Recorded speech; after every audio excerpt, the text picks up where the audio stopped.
Doctor PV Reddy గారు BJP అధికార ప్రతినిధి, మీరు చెప్పండి, అసలు నిన్న సూర్యాపేటలో నిర్వహించిన సనా సమావేశంలో కూడా కేటీఆర్ మాట్లాడడం జరిగింది. పాదయాత్రకు సంబంధించి కూడా నేను త్వరలో కార్యకర్తలను కలవబోతున్నాను, పాదయాత్ర ముందు ముందు చేయబోతున్నాను తెలంగాణ అంతటా అని చెప్తున్నారు. అంటే ఏ విధంగా చూసుకోవాలంటారు చెప్పండి. ముందుగా మీకు అలాగే బీఆర్కే న్యూస్ ప్రేక్షకులకి, యాజమాన్యానికి, ప్యానలిస్టులందరికీ నమస్కారం. ఈరోజు మనకు తెలుసు తెలంగాణ రాష్ట్రంలో బీఆర్ఎస్ పార్టీకి 10 సంవత్సరాలు వాళ్ళకి పాలన ఇచ్చారు. తెలంగాణ రాష్ట్రం కొత్తగా ఏర్పడిన తర్వాత వాళ్ళ చేతుల్లో తెలంగాణ రాష్ట్రాన్ని పెట్టారు. బాగు చేయాలి, తెలంగాణ బిడ్డలకి ఉద్యోగాలు రావాలి, నీళ్లు రావాలి, నిధులు రావాలని చెప్పేసి 10 సంవత్సరాలు కేసీఆర్ గారికి పాలన అందించారు. మనకు తెలుసు ఈ కేసీఆర్ పాలన ఏ విధంగా 10 సంవత్సరాలు గడిచిందో, ఏ విధంగా మరి తెలంగాణ రాష్ట్రాన్ని అప్పుల దిబ్బగా తయారు చేశారో మనకు తెలుసు. ఈరోజు మళ్ళీ కాంగ్రెస్ అది కాదని చెప్పేసి మేము ఎప్పుడైతే భారతీయ జనతా పార్టీ పోరాటం మొదలుపెట్టిన తర్వాత ఇంటింటికి తిరుగుకుంటూ, ఊరూరు తిరుగుకుంటూ, పాదయాత్ర చేసుకుంటూ బండి సంజయ్ గారి సారథ్యంలో మేము ఏ విధంగా ముందుకెళ్ళామో, ఏ విధంగా బీఆర్ఎస్ పార్టీ మరి అప్పుడు కేసీఆర్ గారి ఏవైతే అవినీతి కుంభకోణాలు ఉన్నాయో అవన్నీ కూడా బయట పెట్టాం. కాబట్టి ఆ రోజు వ్యతిరేకత పెరిగి ఈరోజు భారతీయ జనతా పార్టీ ఆధ్వర్యంలో చేసిన పోరాటాల వల్లనే ఈరోజు బీఆర్ఎస్ పార్టీ ఓడిపోయింది.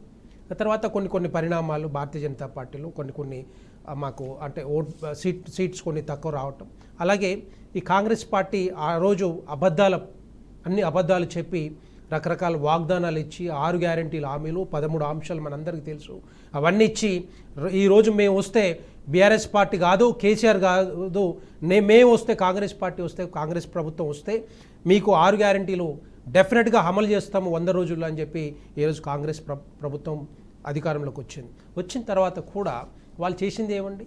15 నెలలు అవుతా ఉంది. 15 నెలల నుంచి ఈ 6 గ్యారెంటీలు, చిన్న విషయం చెప్తాను, 6 గ్యారెంటీలో 13 అంశాలు ఉంటే 3 అంశాలు మాత్రమే అమలు చేస్తూ ఉన్నారు.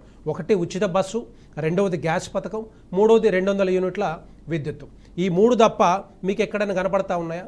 ఇప్పుడు ఈ మధ్య ఇది మొదలుపెట్టారు, ఏంటంటే రైతు భరోసా అని చెప్పేసి. రైతు భరోసా 2 నెలలు ఇస్తారండి, ఎవరో నాకు అర్థం కాదు. వ్యవసాయ రైతులకు రైతు భరోసా ఎప్పుడు ఇవ్వాలి? ఆ భరోసా కల్పించాల్సిన బాధ్యత ఎప్పుడు? వ్యవసాయం చేసే ముందు, నాగలి పట్టే ముందు, నీళ్ళు వేసే ముందు రైతుకి ఇవ్వాల్సిన బాధ్యత భరోసా అది 2 నెలలు ఇస్తారంట. సో ఇవన్నీ కూడా తర్వాత దాంతోపాటుగా రైతులకి రుణమాఫీ అని చెప్పారు, 31,000 కోట్ల రూపాయలు మేము ఇస్తామని చెప్పారు, 22 లక్షల మంది కి డెఫినెట్గా ఇదంతా రైతు రుణమాఫీ జరుగుతుందని చెప్పారు. కానీ అవన్నీ జరగట్లేదే. మొత్తం దాంట్లో సగం ఇచ్చుకుంటూనే దగ్గర ఓ 18,000 కోట్ల రూపాయలు ఒకరోజు అంటారు, ఒకరోజు 21,000 అంటారు. సో ఇప్పటికి కూడా రైతులకి ఇంకొక 20 లక్షల మందికి రైతు రుణమాఫీ జరగలేదు ఇక్కడ వరకు. అంటే మేము ఇప్పుడే కదా స్టార్ట్ చేసింది, ఇంకా చాలా సంవత్సరాలు. వీళ్ళు చెప్పిన మాటలే రాష్ట్ర కాంగ్రెస్ ప్రభుత్వంలో రాకముందు 100 రోజుల్లో కంప్లీట్ చేస్తాన్న 6 గ్యారెంటీల హామీలు కానీ, ఈ రుణమాఫీ కానీ ఎక్కడ పోయింది అంటున్నాం. ఈవెన్ రుణమాఫీ కూడా August 15 వరకు పూర్తిగా కంప్లీట్ చేయకపోతే మమ్మల్ని ప్రశ్నించని అడగమని చెప్పి మరి రేవంత్ రెడ్డి గారు చెప్పారు. కానీ ఇప్పటివరకు ఏమైనా అయిందా? ఎక్కడ కూడా జరగట్లేదు.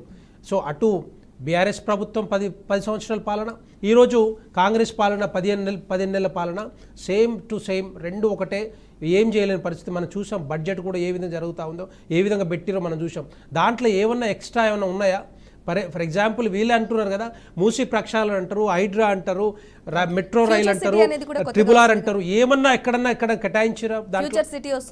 ఫ్యూచర్ సిటీ ఎక్కడ ఏం చేస్తారండి? ఫ్యూచర్ సిటీకి ఎక్కడ నిధులు ఎక్కడున్నాయి? వీళ్ళు చేయలేని పరిస్థితుల్లో ఉన్నారు, కనీసం 6 గ్యారెంటీలు అమలు చేయలేని పరిస్థితుల్లో ఉన్నారు. ఏ విధంగా ఫ్యూచర్ సిటీ వస్తుంది? సో అదేవిధంగా ఈరోజు బీఆర్ఎస్ పార్టీ కేటీఆర్ గారు నేను మాట్లాడినా కూడా, వీళ్ళు తలకిందులైనా కూడా, మొత్తం పొరులు దండాలు పెట్టినా కూడా ఎట్టి పరిస్థితుల్లో తెలంగాణ రాష్ట్ర ప్రజలు బీఆర్ఎస్ పార్టీకి ఓటేయరు. కేసీఆర్ గారికి ఆల్రెడీ 10 సంవత్సరాలు టైం ఇచ్చారు, మంచి అవకాశం అది. కానీ నిరూపించుకోలేకపోయారు, ప్రూవ్ చేయలేకపోయారు. కాబట్టి ఈరోజు కేటీఆర్ గారు కాదు, ఇంకెవరు వచ్చినా కూడా డెఫినెట్గా తెలంగాణ రాష్ట్ర ప్రజలు ఎట్టి పరిస్థితుల్లో ఒప్పుకునే సమస్య లేదు.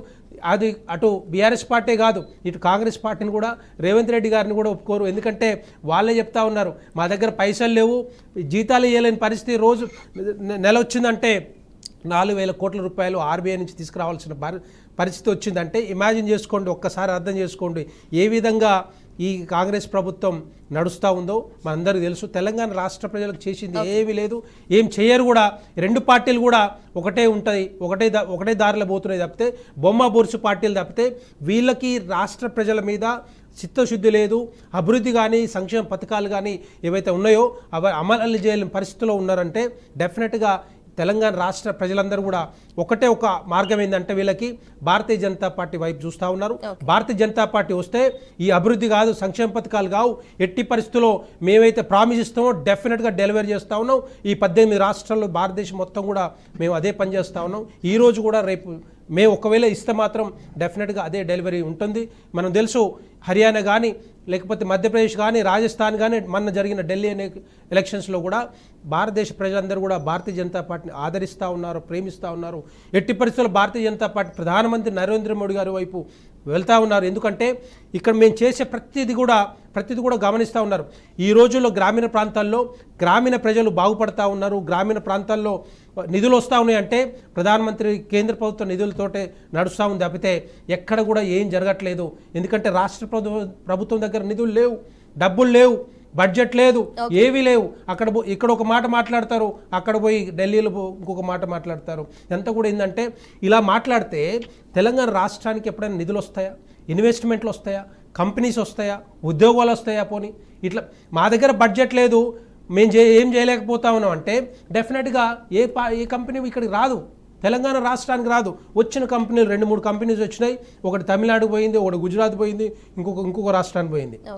సో ఈ విధంగా తెలంగాణ రాష్ట్రాన్ని మొత్తాన్ని కూడా భ్రష్టు పట్టిస్తూ ఉన్నారు, సర్వనాశనం చేస్తూ ఉన్నారు.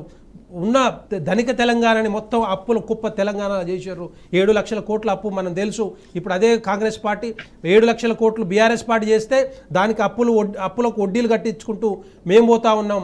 ఆ వడ్డీలకు సరిపోవట్లేదు. మేము తెచ్చిన ఈ 15 నెలల కాలంలో 1,53,000 కోట్ల రూపాయలు మేము తెచ్చి పరిపాలన అందిస్తున్నారంటే నెక్స్ట్ ఇంకా మొత్తం టోటల్గా 5 సంవత్సరాలలో వీరు తెచ్చే అప్పు ఎంత అంటే 6 లక్షల కోట్ల రూపాయలు తెచ్చి మన తెలంగాణ రాష్ట్ర బిడ్డల మీద, తెలంగాణ రాష్ట్ర ప్రజల నెత్తి మీద పెట్టే ఆలోచన మాత్రం డెఫినెట్గా కాంగ్రెస్ పార్టీకి ఉంది. అంతకుముందు బీఆర్ఎస్ పార్టీ 7 లక్షల కోట్లు, 7, 6, 13 లక్షల కోట్లు, ఇంకొక 4-5 లక్షలు అటు ఇటు చేస్తారు. మొత్తం 20 లక్షల కోట్ల అప్పుల్లో ముంచి తెలంగాణ రాష్ట్ర ప్రజల్ని సర్వనాశనం చేసేది మాత్రం డెఫినెట్గా కాంగ్రెస్ పార్టీ.